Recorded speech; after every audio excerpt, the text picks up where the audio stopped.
Amém. 1 Pedro, capítulo 5, versículo 7. A palavra de Deus nos diz assim: lançando sobre ele toda a vossa ansiedade, porque ele tem cuidado de vós. Amém? Vamos falar juntos? Lançando sobre ele toda a vossa ansiedade, porque ele tem cuidado de vós. Amém. Ele é um Pai perfeito, bendito, cuidadoso, que no devido tempo cuida dentro das necessidades que nós temos. Amém?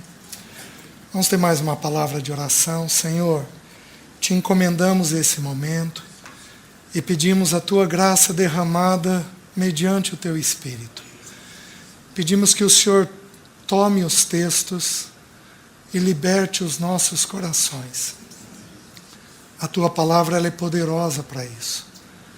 Por isso que no abrir da tua palavra, que as nossas mentes sejam tocadas, que os nossos afetos sejam tocados, que o Senhor tome aqueles fracos e os faça em pessoas fortes, que o Senhor tome aqueles duvidosos e faça eles em pessoas decididas, que o Senhor tome a nossa mente inquieta e nos aquiete na tua presença, para que o teu nome seja glorificado, em nome de Jesus.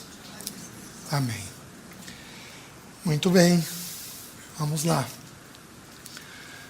Nós vamos avançar um pouco mais na questão da ansiedade, da paternidade de Deus. Todos nós convivemos com situações de ansiedade. Não há nenhum de nós que não seja ansioso.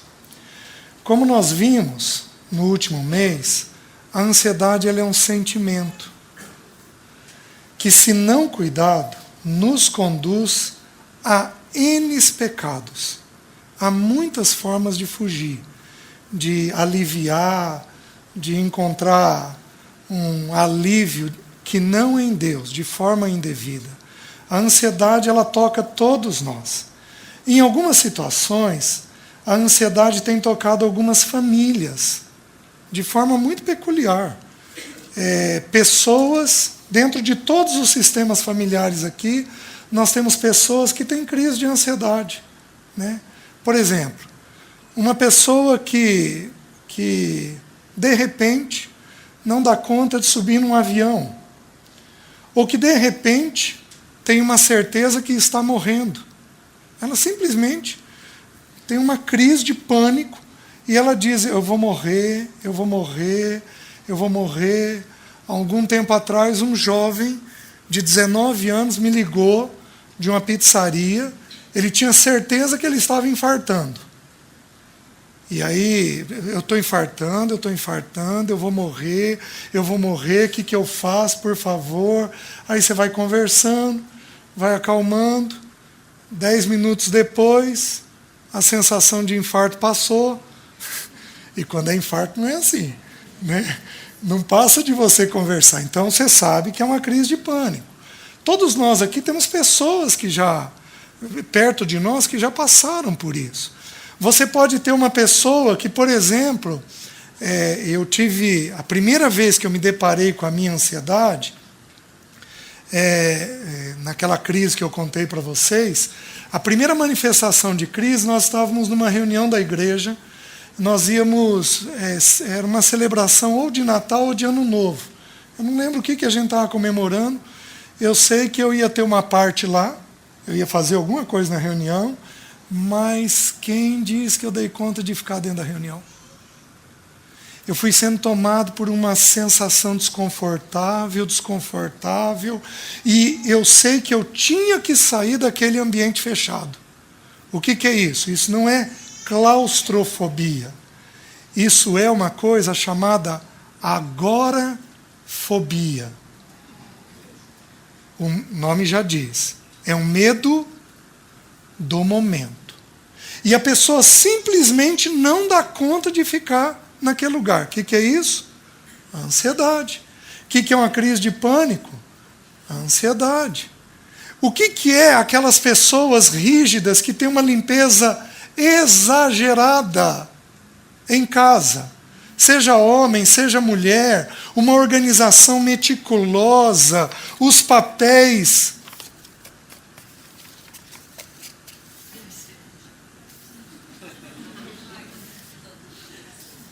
Dobrado com perfeição. O que é isso? Isso é uma coisa chamada TOC. Transtorno obsessivo compulsivo. O que é isso? A ansiedade. Nada menos, nada mais do que uma crise de ansiedade. O que é aquela sensação? Muitos homens já tiveram. Você está dirigindo com a família, de repente você passa por a possibilidade muito grande de um acidente, você consegue tirar o carro e estaciona, e tua perna treme 10 minutos. Você não consegue voltar a dirigir. O que é isso? A ansiedade. Nada menos, nada mais do que uma crise de ansiedade. Meus queridos, o que é o nosso Senhor suando sangue? Hematidrose. Nós vamos abrir o versículo depois, lá em Lucas 22. O que é isso? Senão uma crise de ansiedade. Nós vamos dar uma olhadinha na palavra agonia que ele vive ali. Então, a ansiedade, ela toca todos nós de muitas formas, mas de muitas formas. E eu quero hoje trabalhar com os irmãos alguns versículos de Provérbios, um texto específico do Salmo 38, e depois nós vamos olhar o que eu particularmente considero o principal texto, com exceção de Mateus 6, das Escrituras a respeito de ansiedade. Como que a Bíblia pede para a gente lidar com a ansiedade. As reações nossas, vamos lembrar, a ansiedade é um sentimento que ela é como se fosse uma árvore que produz muitos frutos, diferentes frutos, mas todos eles derivam de um tronco chamado ansiedade. Uma pessoa rígida, rigidez, é uma pessoa ansiosa. Uma pessoa inquieta, inquietação, é uma pessoa ansiosa. Uma pessoa ciumenta, é uma pessoa ansiosa. Uma pessoa com crise com medo, é uma pessoa ansiosa. Uma pessoa, um irmão irritado, é uma pessoa ansiosa. Uma pessoa crítica é uma pessoa ansiosa. Uma mente que não para, inventa um projeto atrás do outro. Sabe onde é que a gente vê isso? Salomão. Você abre Eclesiastes 2, ele começa, porque eu me entreguei ao estudo. E aí eu fiz açudes. E aí eu fiz pomares. E aí eu construí palácios. E aí ele vai descrevendo. Ele chegou a cuidar do uniforme dos servos dele. Porque vocês lembram o que a rainha de Sabá disse? Até com isso ela ficou impressionada. Uma pessoa cuja mente não para de fazer projetos. O que é isso? É uma pessoa ansiosa. Uma pessoa que não para de pensar no futuro. É uma pessoa ansiosa. Os irmãos estão entendendo? Então, todos nós estamos aqui. Só que a grande maioria de nós não percebe. A grande maioria de nós não se dá conta de que é ansioso. E tem o ansioso que é uma propaganda enganosa. Vocês acham que eu sou tranquilo? Aparentemente, né? mas a minha tendência é de ser ansioso. Minha cabeça trabalha sem parar. Meus queridos, quando eu resolvi trabalhar a ansiedade dentro de mim, eu lembro até hoje, isso tem muitos anos atrás, eu sentei para assistir um filme com a Alessi. Eu levantei 14 vezes. Você acha que isso é o quê? Isso é inquietação. Isso é fruto de uma pessoa ansiosa. Então, nós temos ansiosos para fora. Tudo bem. Oi. Nós temos ansiosos para fora, mas nós temos ansiosos para dentro. Aqui dentro não para. Aparentemente, é por isso que eu disse que ele é uma propaganda enganosa. Quem olha de fora vê uma pessoa extremamente serena, mas por dentro é uma pessoa cheia de inquietações e de pensamentos. Aí o que acontece? Eu preciso mostrar para vocês uma realidade das Escrituras. Abram em Provérbios, capítulo 12, versículo 25. Olha o que diz o texto. A ansiedade no coração do homem o abate, mas a boa palavra o alegra. Então, a ansiedade no coração abate o homem. O que a Bíblia está querendo dizer? Meus queridos, ansiedade é basicamente pensar. Depressão é basicamente sentir. Uma pessoa deprimida, ela está abatida. Ela está prostrada, ela não tem reação. Uma pessoa ansiosa, a depressão ela toca muito no sentimento, no afeto.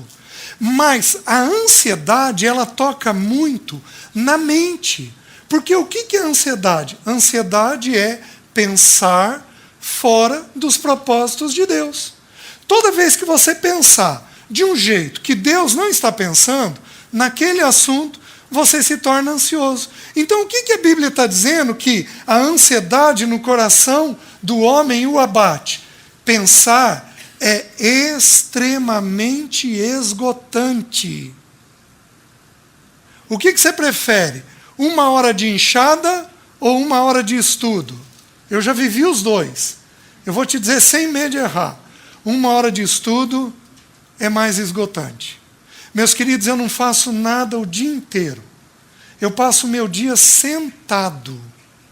Eu não faço nada. Eu levanto 10 vezes por dia. Vou lá, levanto, cumprimento o paciente, recebo ele, fico ali quieto com ele, eu não faço nada.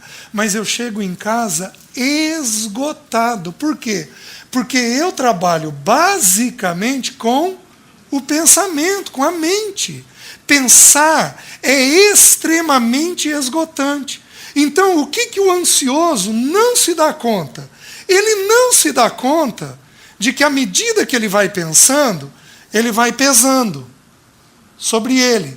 Ele vai se esgotando.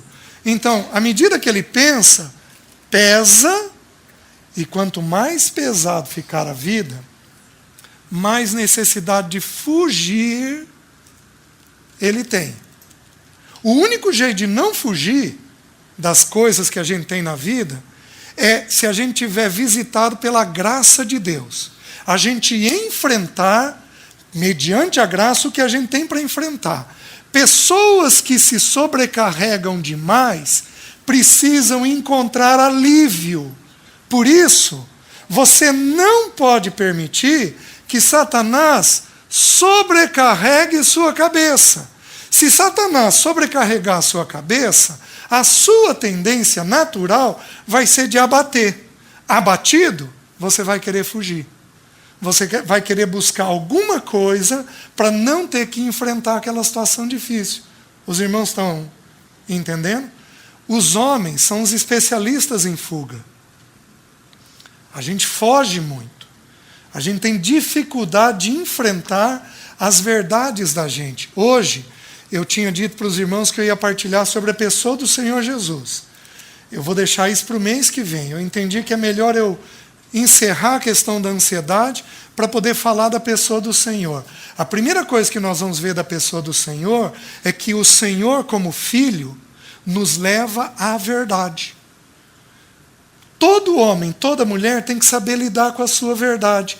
Se eu penso demais algumas coisas fora daquilo que Deus vê, a minha mente pesa e a minha tendência vai ser de me abater. Os irmãos estão entendendo? Só que agora, dá uma olhadinha nesse texto. Capítulo 13, versículo 12. Ele diz assim: a esperança que se adia faz adoecer o coração, mas o desejo cumprido é árvore de vida. Aqui ele está dizendo, está lançando um pouquinho mais de luz. Ele está dizendo o seguinte: se eu espero alguma coisa que não acontece, eu adoeço no meu coração. A palavra coração na Bíblia, ela é usada em muitos sentidos. Ela pode ser usada literalmente, coração como órgão.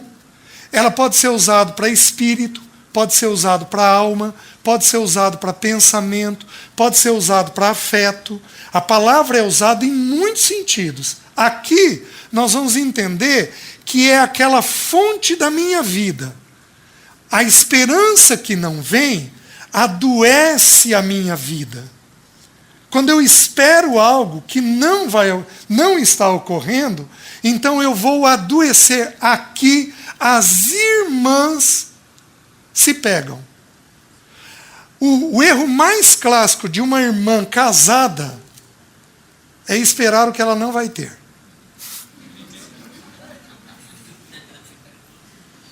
Por que vocês riram? É comum isso acontecer? Quando uma mulher espera o que não vai ter, a Bíblia está dizendo que ela adoece. Ela frustra, ela irrita, ela abate, ela deprime, em partes porque ela está esperando algo que ela não vai ter.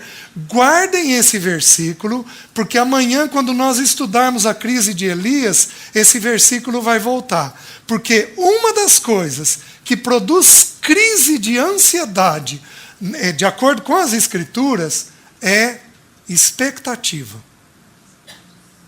É eu desejar algo e esse algo não acontecer.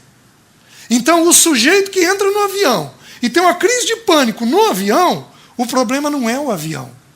O problema, às vezes, é que ele está esperando que algo aconteça por meses. E esse algo não acontece. Aí, quando ele vai ter a crise, ele tem a crise dentro do avião.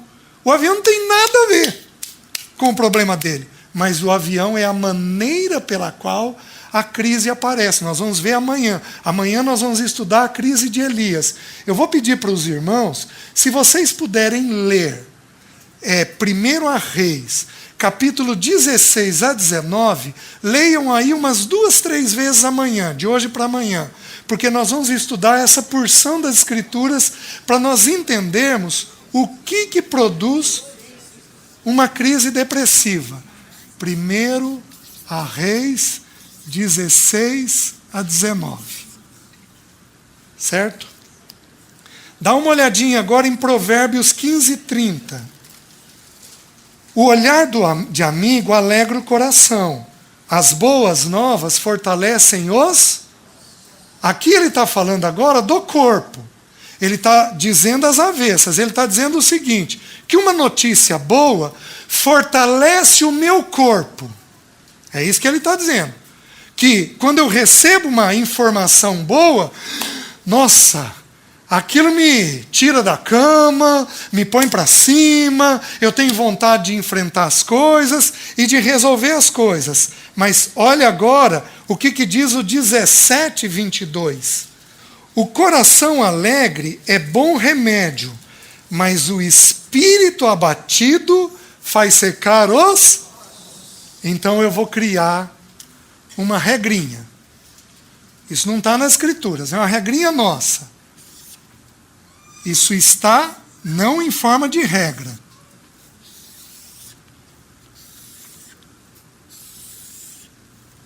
A Bíblia está dizendo que se eu estou abatido, P de pensamento,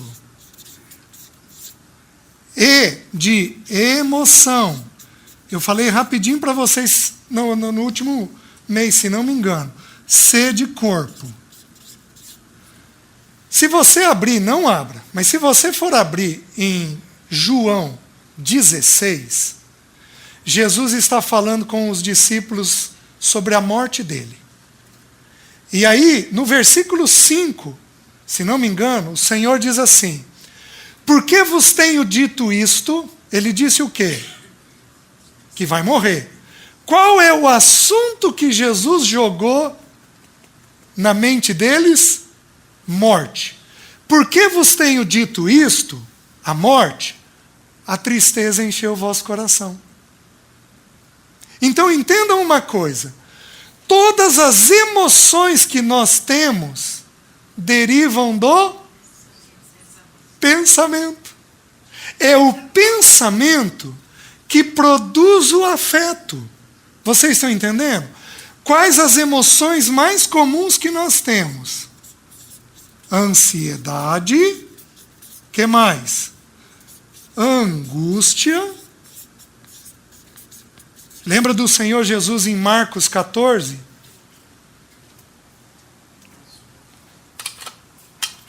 Ansiedade, angústia. Lembra do Senhor em Marcos 14? Ele começou a sentir-se tomado de pavor e de angústia. É um sentimento. Medo é um outro sentimento. Tristeza é um outro sentimento. Culpa é um sentimento. Que mais? Raiva é um sentimento. Que mais? Irritação é um sentimento. Só que, de acordo com as Escrituras, o pensamento deriva de onde? Desculpa, a emoção deriva de onde? Do pensamento. Então, é alguma coisa que a gente colocou aqui na cabeça que produz isso daqui. Meus queridos, é uma regra tão simples, tão boba, mas o diabo cega a gente e deixa a gente envolvido em tanta emoção ruim, e a gente não tem a destreza, a percepção, a inteligência de vir de corrigir isso daqui. O diabo é um especialista em jogar pensamentos dentro da cabeça da gente. Ele é habilidosíssimo nisso. Ele joga os pensamentos que vão gerar dentro de nós mal-estar. Vocês estão conseguindo entender? Ele sabe fazer isso, né? Só que a Bíblia está dizendo o seguinte, aí em Provérbios. Diz lá que o coração é bom alegre, mas o espírito abatido faz secar os... Aí deixe-me explicar uma coisa para os irmãos. O nosso corpo reage a essa sobrecarga. Então, existe uma coisa chamada psicossomatização. Psico é mente, soma é corpo. É um estado da mente que é jogado no corpo. Vocês estão entendendo? O Senhor suar sangue foi um estado desse. Era um estado da mente dele, ele estava numa batalha mental, no espírito, para fazer a vontade do Pai, ele estava nesta luta e o corpo dele reagiu. Então, eu vou mostrar para os irmãos algumas reações do corpo nosso que são comuns nós termos e que elas são de ordem emocional. Elas não são físicas. Só que, qual é a primeira regra? Se eu tenho algo físico, a primeira coisa que eu tenho que descartar é se é físico. Algumas doenças não são físicas. Algumas doenças são de fundo emocional. Por exemplo, taquicardia. Você pode ficar taquicárdico de uma situação emocional. Quantas pessoas infartam num jogo do Brasil? Assim, com todo o respeito, tem tanta coisa para sofrer na vida, né? Mas quantas pessoas ficam taquicárdicas num jogo de futebol? Sudorese. Que mais? Você pode, eu fiz uma pequena listinha aqui, você pode ter dor. Quais as dores mais comuns? Enxaqueca. Ela pode ser de fundo emocional. Tudo isso que eu estou dizendo aqui, se você tem, você primeiro confirma com o médico. Se não é orgânico. Não sendo orgânico, nós investigamos a emoção da pessoa. Por que eu estou abrindo isso? Porque a Bíblia fala sobre isso daqui. A Bíblia nos ensina a lidar com isso. O corpo nosso, quando a Bíblia fala dos ossos, ela não está falando do osso, literalmente, mas ela está falando de todo esse esqueleto que eu tenho. Ela está falando de todos os músculos, ela está falando de todos os órgãos, ela está dizendo que o meu corpo reage às situações que eu tenho na vida. Então, eu tenho ataque cardíaco, sudorese, eu tenho enxaqueca, eu tenho labirintite, muito comum hoje. A labirintite, ela pode ser de fundo orgânico, mas ela tem uma chance enorme de ser de fundo emocional. Vocês já ouviram uma palavrinha que é chamada fibromialgia? O que é fibromialgia? Fibromialgia é dor espalhada pelo corpo. Então, é o corpo doído da pessoa. É uma doença complicada de diagnosticar, por quê? Porque não tem exame. A pessoa só tem dor. Você avalia toda a química do corpo, você não acha nada para dizer da fibromialgia. Não existem exames precisos, é diferente de um osso quebrado.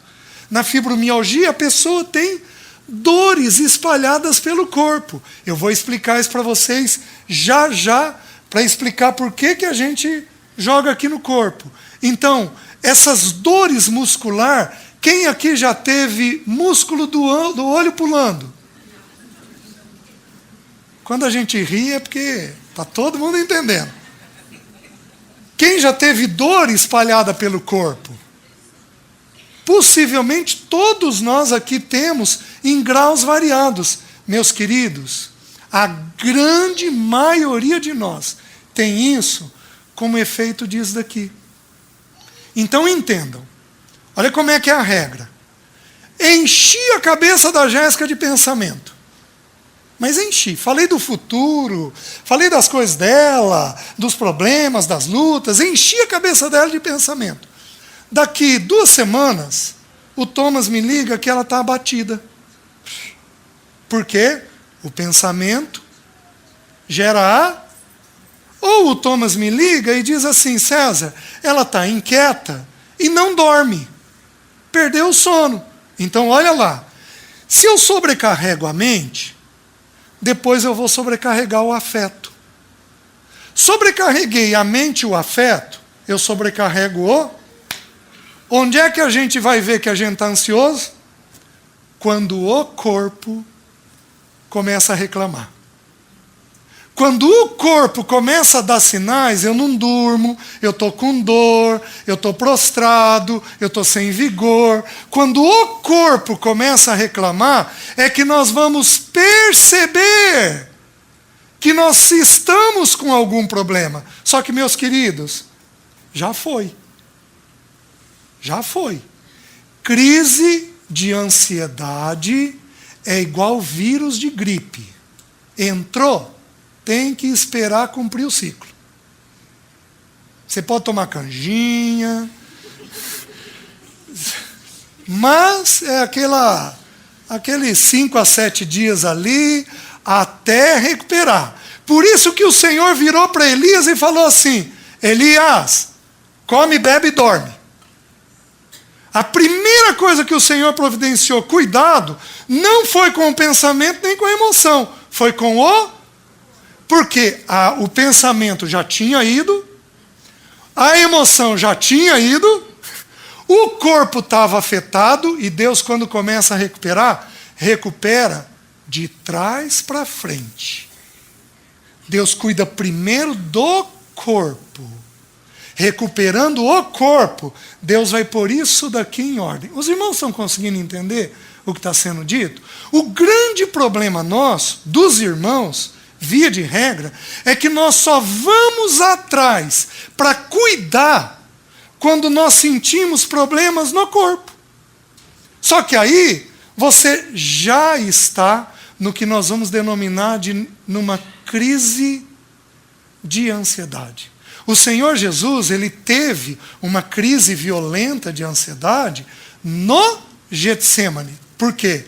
Porque ele tinha uma agonia monstruosa para ser vivida. Nós sobrecarregamos isso daqui o tempo todo. Mas o tempo todo. E aí, alguns de nós vamos colocar aqui. Aí eu preciso explicar uma coisa para os irmãos.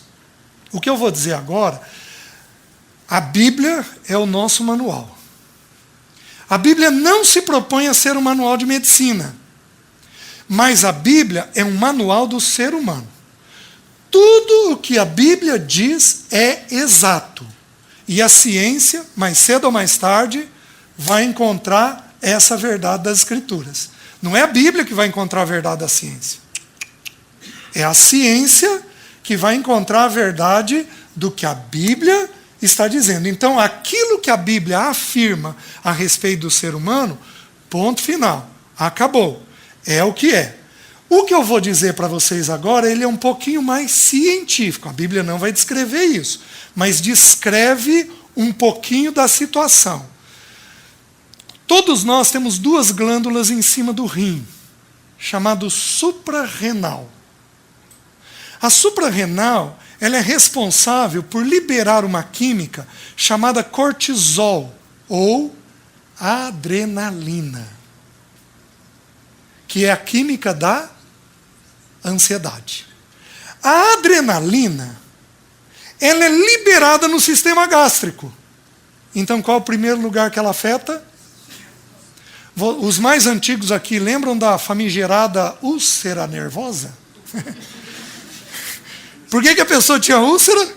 Porque ela era nervosa. Na verdade, era a suprarrenal que funcionava, liberava adrenalina dentro do sistema gástrico e o sistema gástrico, então, era afetado. Vocês estão entendendo? Tem 3 lugares que a adrenalina é a química da ansiedade. Tem 3 lugares que ela para no corpo. Ela para no sistema gástrico. Só que a suprarrenal libera então a adrenalina e para no sistema gástrico. Ele vai parar na musculatura. Por quê? Porque a adrenalina, digamos assim, ela é uma química de estado de alerta. Quando eu fico ansioso, eu fico em estado de alerta. Então toda a musculatura fica pronta para, se eu precisar correr, eu sair correndo. Está aqui, está derramada na musculatura e me deixa pronto. Daí as dores musculares. Os irmãos estão conseguindo entender? As dores musculares derivam dessa adrenalina que está parada na musculatura da gente. O terceiro lugar que ela para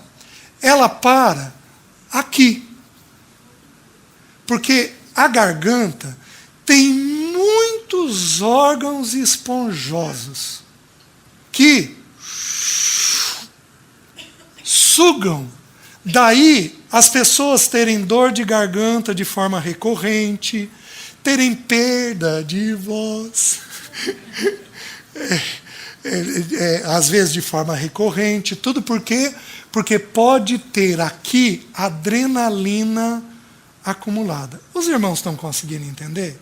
Só que, vamos olhar isso nas Escrituras. Abram no Salmo 38. O que produz a emoção? Sempre. Sempre.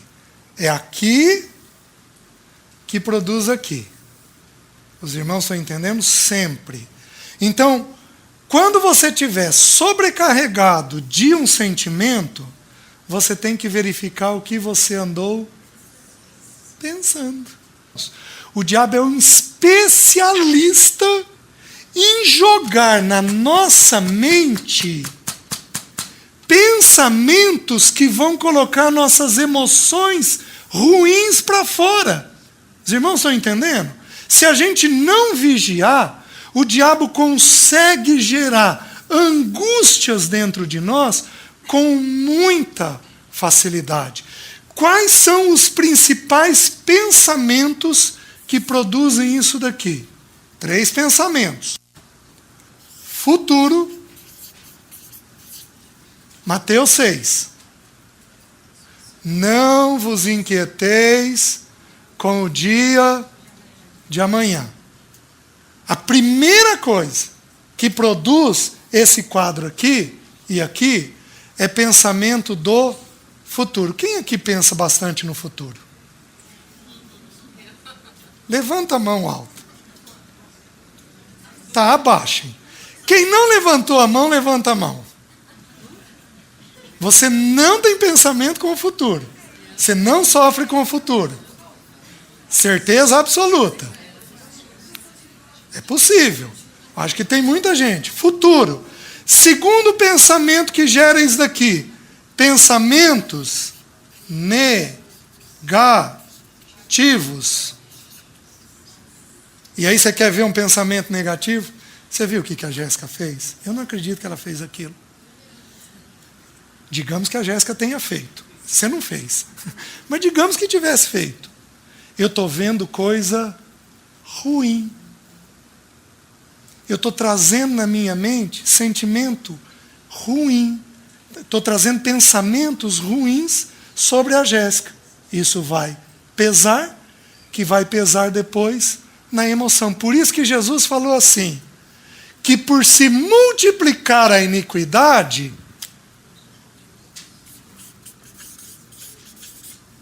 o amor esfria. Olha como é que eu multiplico a iniquidade. Você viu o que a Jéssica fez? Você viu, não viu? Olha lá, sabia que ela tinha visto. Você que ainda não viu. Por se multiplicar o amor, pensamento, gerando afeto.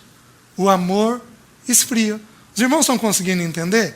Então, coisas negativas. Quem aqui é muito crítico? Levanta a mão. Só.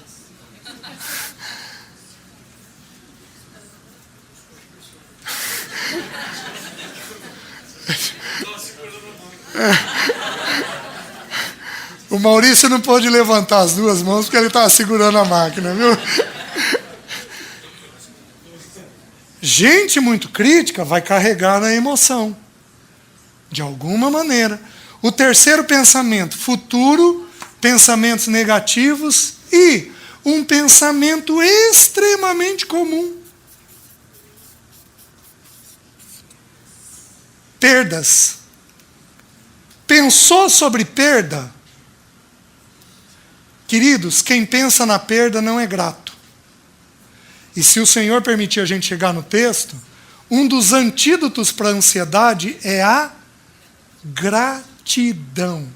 Quando uma pessoa é grata, ela não está concentrada na perda. Mas quando uma pessoa está concentrada na perda, ela não é grata. Então ela entra num quadro de ansiedade sem perceber. Está fazendo sentido para os irmãos isso daqui? Os irmãos estão conseguindo se ver? Está dando para se perceberem? Vamos um pouquinho mais. Olha o Salmo 38. Olha o que ele diz. Não me repreendas, Senhor, na tua ira, nem me castigues no teu furor. Cravam-se em mim as tuas setas, e a tua mão recai sobre mim. Queridos, no versículo 1 ele está se sentindo de que maneira? Ele está sendo repreendido. Davi cometeu algum pecado. Ele teve algum pecado aqui, e esse pecado estava fazendo ele se sentir culpado. Vocês estão entendendo? Então ele está trazendo na memória dele o pecado dele. Fez sentido até aqui? Não me repreenda, Senhor, na tua ira, nem me castigues no teu furor. Ele está vendo uma figura de Deus, mas de uma forma negativa. Fez sentido? Olha o pensamento. Olha o sentimento que ele tem. O sentimento é de culpa. Aí, olha o que ele diz a partir do versículo 3. Não há parte sã na minha carne por causa da tua indignação, não há saúde nos meus ossos por causa do meu... Meus queridos, o pecado estava no pensamento. A emoção reagiu ao pensamento. Reagiu com um sentimento de culpa. Só que ele fez isso de forma tão intensa que olha o que acontece no corpo dele. Ele diz assim: pois já se elevam acima das minhas cabeças as minhas iniquidades, como fardos pesados excedem as minhas forças. Tornam-se infectas e purulentas as minhas chagas. Ele teve um problema dermatológico. A pele dele começou a reagir. Quantos de nós aqui não temos problema dermatológico de ordem emocional? Vocês estão conseguindo me entender? Você pega algumas doenças conhecidas, como por exemplo o vitiligo, que é uma doença bem marcante de pele. A pessoa entra num estresse violento. O que acontece com a doença? Propaga. São doenças de fundo emocional. São doenças diagnosticadas como doenças. Aquilo é orgânico, mas são doenças que têm um peso monstruoso da emoção. Davi, de alguma forma, teve uma reação na pele dele.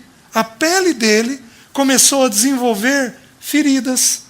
Vejam mais, tornam-se infectas e purulentas as minhas chagas por causa da minha loucura. Por loucura aqui é o pecado dele.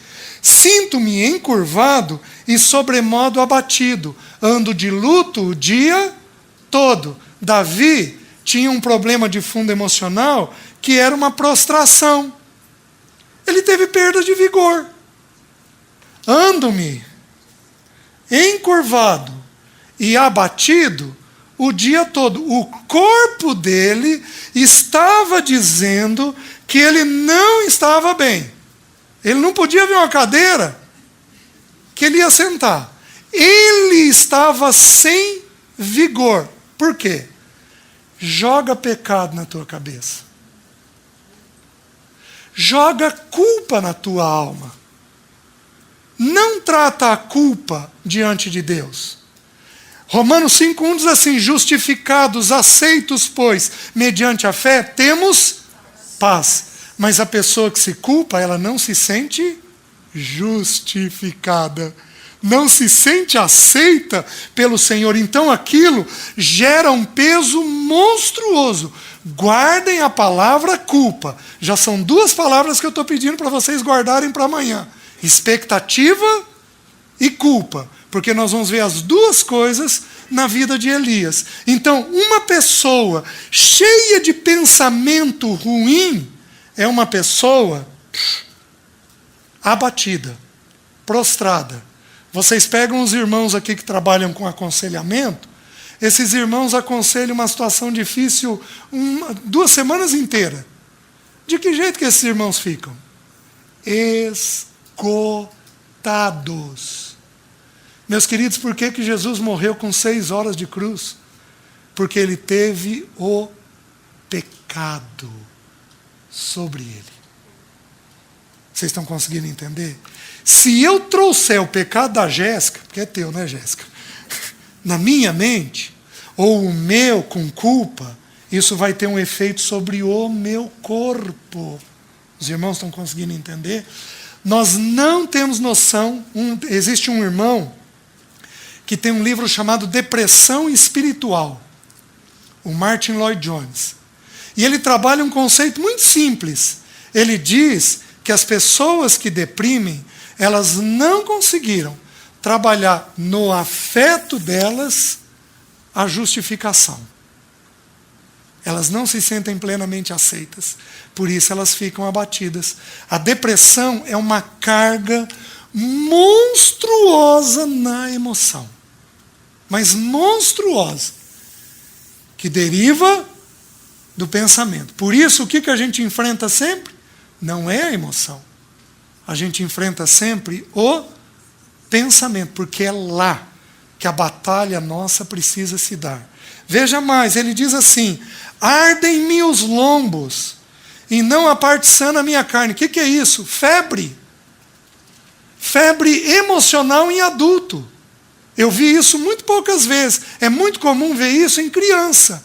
Uma criança arder em febre porque a mãe não está, porque o pai não está, porque ela está se sentindo instável com alguma coisa da casa, mas aqui é um adulto. Davi chegava a ter uma variação de temperatura. O lombo é isso daqui. Não levanta a mão, mas tem gente aqui que o corpo esfria e esquenta. E não estou falando das irmãs no climatério. Né? Estou falando de uma sensação que algumas pessoas têm. Isso daí é uma reação da adrenalina dentro do corpo, produzindo essa variação de temperatura corporal, essa sensação estranha que a gente tem. Davi tinha isso. Você já viu uma pessoa nervosa? Você segura na mão dela, a mão dela está um gelo. O que é aquilo? Aquilo é uma crise de ansiedade. Vocês estão entendendo? Por quê? Porque tem alguma coisa no pensamento que ela não está conseguindo lidar. Que mais? Estou aflito e muito quebrantado. Dou gemidos por efeito do desassossego do meu coração. Particularmente, o que eu acho que tem aqui é inquietação. Traz como inquietação? Ele vai ter uma inquietação.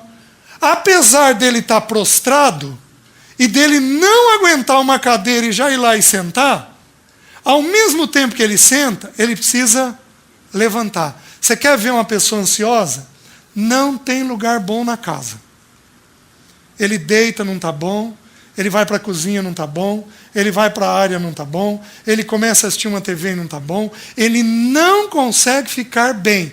Isso, queridos, já é ponta final de corda. A pessoa já está na crise. Lembra que sobrecarregou aqui, você leva meses sobrecarregando aqui. A hora que a mente não suportar mais, o que ela faz? Sobrecarrega a emoção. Quando a mente e a emoção não suportarem mais, ela joga para o corpo. Porque aí o corpo dá sinais para nós que a gente não está bem. E que eu estou precisando sair daquela situação. Vocês estão entendendo? Ali é a hora que a gente vai tratar as crises. Mas, meus queridos, nós não precisamos disso. Basta a gente diariamente. Ensina-me, Senhor, a contar os meus. Todo dia, diante de Deus, contar os nossos dias. Aprender a fazer um ajuste diário dos nossos pensamentos, do que nos consome, das coisas que nós temos. Se nós fizermos isso daqui constantemente, nós não caímos nessas crises, pelo menos não de forma violenta, de forma bruta, como foi a crise de Elias. Nós não caímos nisso daqui. Por quê? Porque aqui nós conseguimos manter o equilíbrio. Vocês estão entendendo? Por isso que Satanás, ele é terrível em nos agitar. Porque nos agitando, nós não contamos os nossos dias. Nós não sondamos o nosso coração diariamente. Porque aí a gente fica turbinado em viver o dia a dia, em fazer as coisas, em resolver as coisas. E a gente não tem aquele tempo quieto, onde a gente vai avaliando aquilo que está acontecendo conosco. Os irmãos estão conseguindo entender? Vejam mais, ele diz assim: na tua presença, Senhor, estão os meus desejos todos, e a minha ansiedade não te é oculta. Olha lá o que ele está falando para nós. Ansiedade é o quê? Emoção.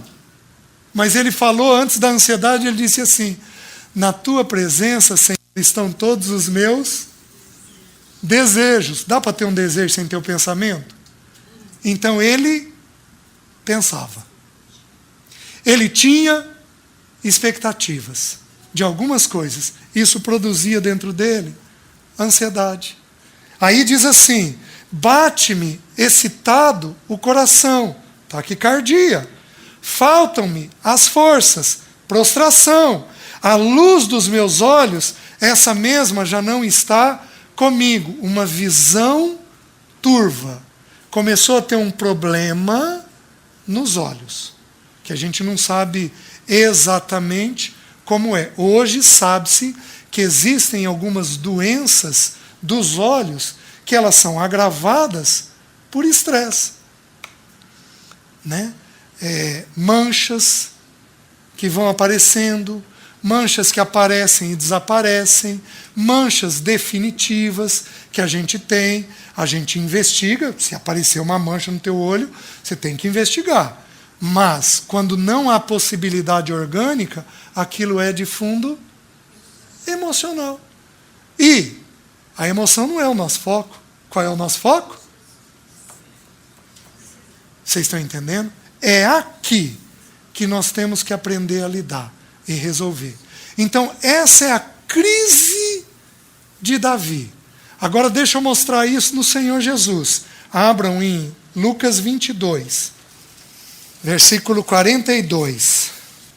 O versículo 41. Ele, por sua vez, se afastou cerca de um tiro de pedra e de joelhos orava, dizendo: Pai, se queres, passa de mim este cálice. Contudo, não se faça a minha vontade, e sim a tua. Então lhe apareceu um anjo do céu que o confortava. E estando em agonia. Meus queridos, separa essa palavra agonia. É a única vez que essa palavra aparece no Novo Testamento. A única vez. Ela não aparece mais em nenhuma vez. Essa agonia, ela é tirada, o grego dela, ela é tirada de duas palavras: agon, que significa luta, e ago, que significa liderar, dirigir. Então é uma mistura de duas palavras, de uma pessoa que está dirigindo, mas que está lutando. Olha o significado dela. É uma luta e dor proporcionados pela mais severa luta. Jesus estava dirigindo uma luta. Ele estava conduzindo a alma dele, mas de forma extremamente intensa. Meus queridos, durante toda a eternidade, aquele momento foi pensado. A nossa salvação não se deu no Getsemane. A nossa salvação se deu antes da fundação do mundo. Mas houve um momento em que a nossa salvação teve que ser realizada na prática. Começou no Getsemane, terminou às 15h. Começa no Getsemane, até às 8h, o nosso Senhor é severamente brutalizado. A primeira coisa que ele tem não é com as pessoas. A primeira coisa que ele tem, que o corpo dele reage, a primeira coisa que ele viveu, é uma coisa chamada hematidrose. O Senhor teve uma luta tão intensa, que as suprarrenal funciona, é descarregada adrenalina na musculatura. Lembra que o nosso Senhor era um homem. Funcionava como eu e como você. Mas a dor dele era tão intensa e ele liderava aquela luta. Ele vencia aquela luta. A luta dele era com a vontade dele. No deserto, o nosso Senhor foi tentado nas coisas concernentes ao mundo. Mas no Getsemane, o nosso Senhor foi tentado nas coisas concernentes à vontade dele. E ele então submete, como ele sempre viveu, plenamente a sua vida ao Senhor. Mas ele ia viver uma coisa que ele nunca tinha vivido, que era o quê? A separação do Pai. E isso foi uma dor tão violenta, ele dirigindo esta dor, isso foi tão violenta que as glândulas sudoríparas, elas absorvem adrenalina e elas fazem os vasos capilares romperem, de tal forma que o nosso Senhor soa sangue. Então sai o suor junto com sangue.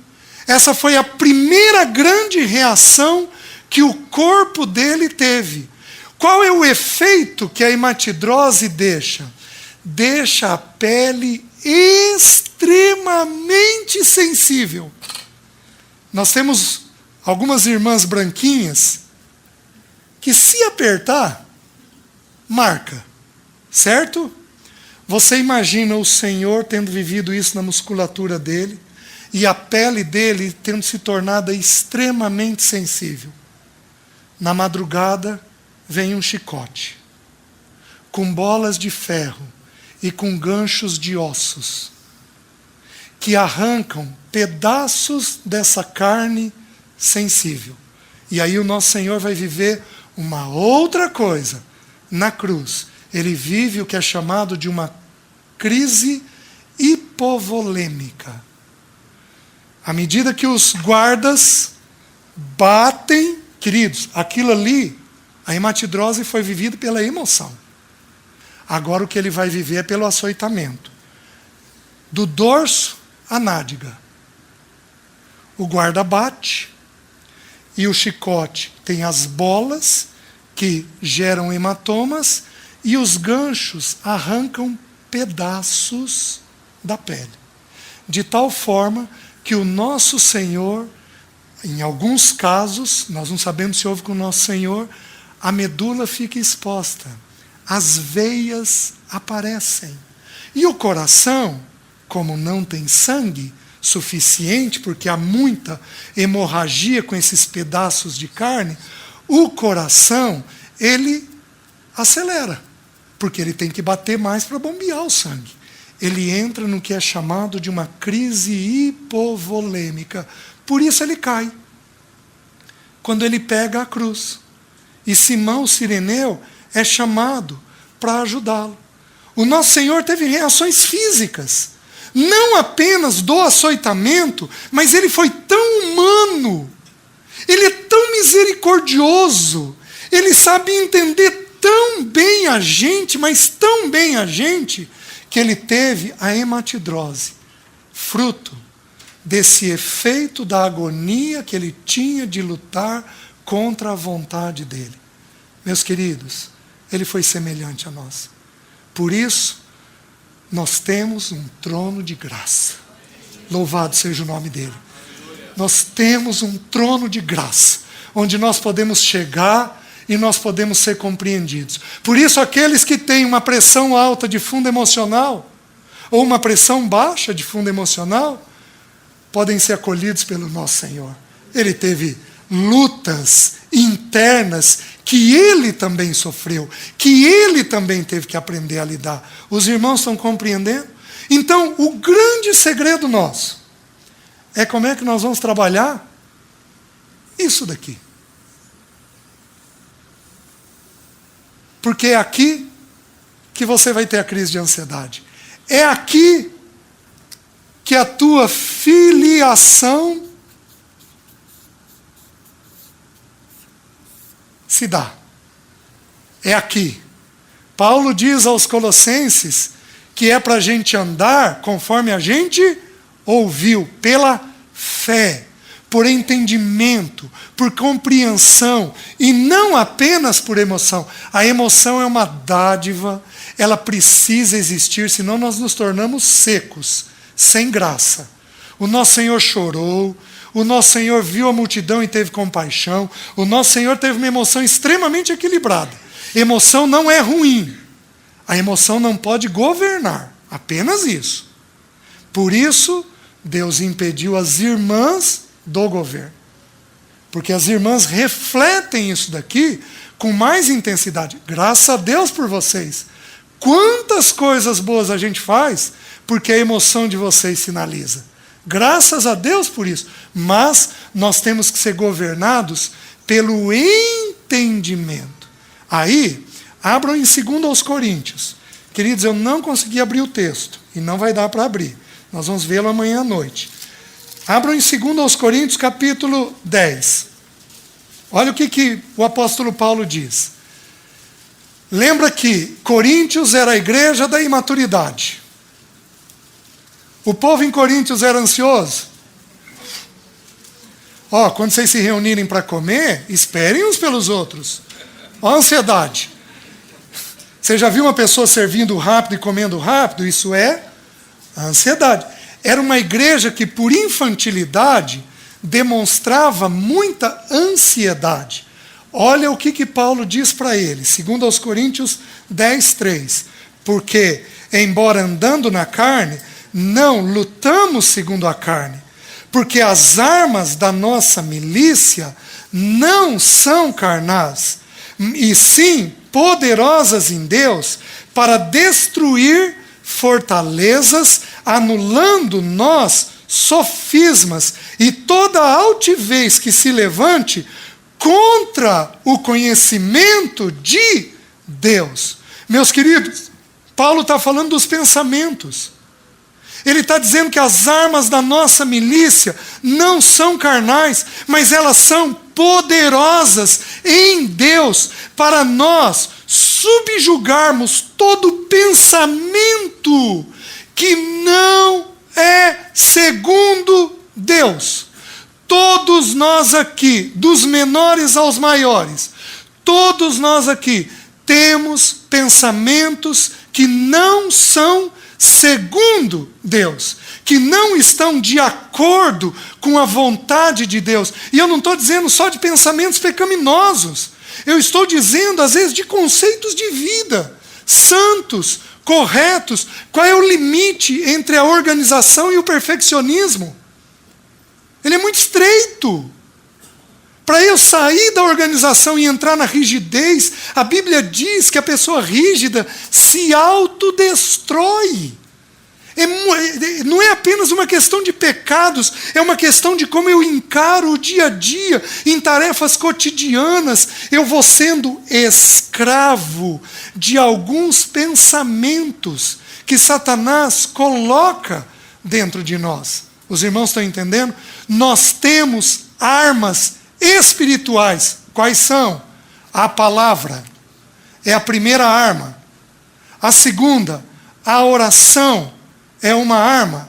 A terceira arma, a adoração, é uma arma.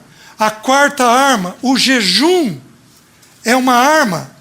Porque essa casta não se expele senão por meio de oração e jejum. E às vezes nós passamos lutas espirituais em que parece que o inferno está na antessala da casa da gente. E esses espíritos que vêm para nos tentar, debaixo do bendito governo do nosso Senhor, têm que ser repreendidos às vezes com o jejum. Então nós precisamos lutar essas batalhas espirituais, a comunhão dos santos. É uma arma de guerra. Quantas vezes saímos edificados de uma reunião, de uma palavra, de uma mesa do Senhor? Quantas vezes saímos, pela graça de Deus, fortalecidos para podermos enfrentar as coisas? Porque o grande alvo de Satanás é a mente nossa. É a mente nossa. Porque se ele ganhar a mente, ele conquista a vontade. Vocês lembram que a gente já estudou? Quem ganha a mente, ganha a vontade. Então o grande é aqui que a nossa luta se dá. A emoção ela é mais lenta que a mente. Às vezes fomos ganhos aqui e ainda não fomos ganhos aqui. Existe um autor cristão, eu não vou lembrar quem. Ele diz que a distância do céu e do inferno é de 1 palmo. É de fazer uma verdade daqui, descer para o afeto. Por isso que o Salmo 42, diz assim: por que estás abatida, ó minha alma? Por que te perturbas dentro em mim?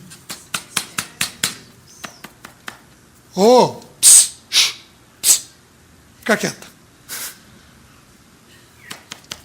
Mandando aqui. Vocês estão entendendo? É aqui que é o lugar da batalha. E aí o texto vai dizer: e toda altivez que se levante contra o conhecimento de Deus, levando cativo todo pensamento à obediência de Cristo. Meus queridos, qual é a fortaleza que vocês conhecem da Bíblia? Que todos nós conhecemos. Qual é a fortaleza que todos nós conhecemos na Bíblia? Aqui está dizendo que os pensamentos podem às vezes ser fortalezas. Qual é a fortaleza que você conhece na Bíblia? Que era um muro gigantesco. Jericó. Olha que coisa interessante. Canaã representa a vida cristã. Canaã não representa o céu. Porque nós temos 6 inimigos a serem vencidos em Canaã. E no céu nós não vamos ter inimigo. Então Canaã não representa o céu. Canaã representa a vida cristã. A terra que mana leite e mel. Qual foi o primeiro inimigo? Uma fortaleza. Vocês estão conseguindo entender? O Senhor precisa nos visitar, nos dando clareza dos pensamentos escravizantes que nós temos, que nos impedem de conhecer Ele, e o Senhor precisa fazer a gente rodear. 6 dias. 6 é número de... E o 7º é o número perfeito. Nós vamos rodear essa fortaleza.